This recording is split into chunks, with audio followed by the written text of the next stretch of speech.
పాకిస్తాన్ ఏం చేసిందంటే ఇప్పుడు మనకి విద్యుత్ సంస్థలు ప్రభుత్వం చేతుల్లో ఉంటాయి. కొన్ని కొన్ని రాష్ట్రాల్లో ప్రైవేట్ సంస్థలకు కాంట్రాక్ట్లు ఇస్తే అక్కడ వాళ్ళ ఇష్టం వచ్చినప్పుడు రేట్లు పెంచడం, ఏడిపించడం జరుగుతుంది. మహారాష్ట్ర లాంటి చోట్ల అట్లాగా నడుస్తూ ఉంటుంది. అదాని వాళ్ళు ఏడిపించుకు తింటుంటారు.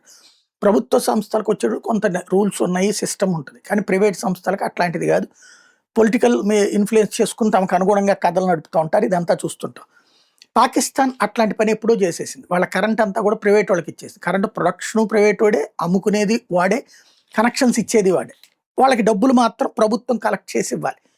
ఇస్లామాబాద్ ఏదైతే పాకిస్తాన్ రాజధాని ప్రస్తుతం చీకట్లు రాజ్యం ఏలుతున్నాయి. ఎందుకంటే కరెంటు బిల్లులు కట్టకపోవడంతో ప్రభుత్వం దగ్గర డబ్బులు అసలే లేదా ప్రజలు కట్టినా కూడా ప్రభుత్వం వాడేసుకుందో తెలియదు.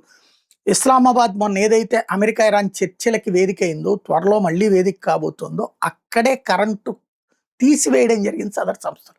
చీకటిమయమైంది. ఇప్పుడు ఆ సదరు కరెంటు సంస్థని వెంటపడి బతినలాడుతోంది. మళ్ళీ రాబోతున్నారు అమెరికా ఇరాన్, నువ్వు ఇట్లా చేస్తే దేశం పరువు పోతుంది అన్నటువంటి. పరువు కావాలంటే ముందు నా పైసలు ఇవ్వాలి కదా అంటుంటే వీళ్ళు సౌదీ అరేబియాని అడుక్కుంటే ఇప్పుడు సౌదీ అరేబియా $3 బిలియన్ అప్పు ఇవ్వడానికి ముందుకు వచ్చింది. దుబాయ్ ఏమో నా అప్పు తీర్చు అంటోంది. ఇది పాకిస్తాన్ ముందున్న తలనొప్పి.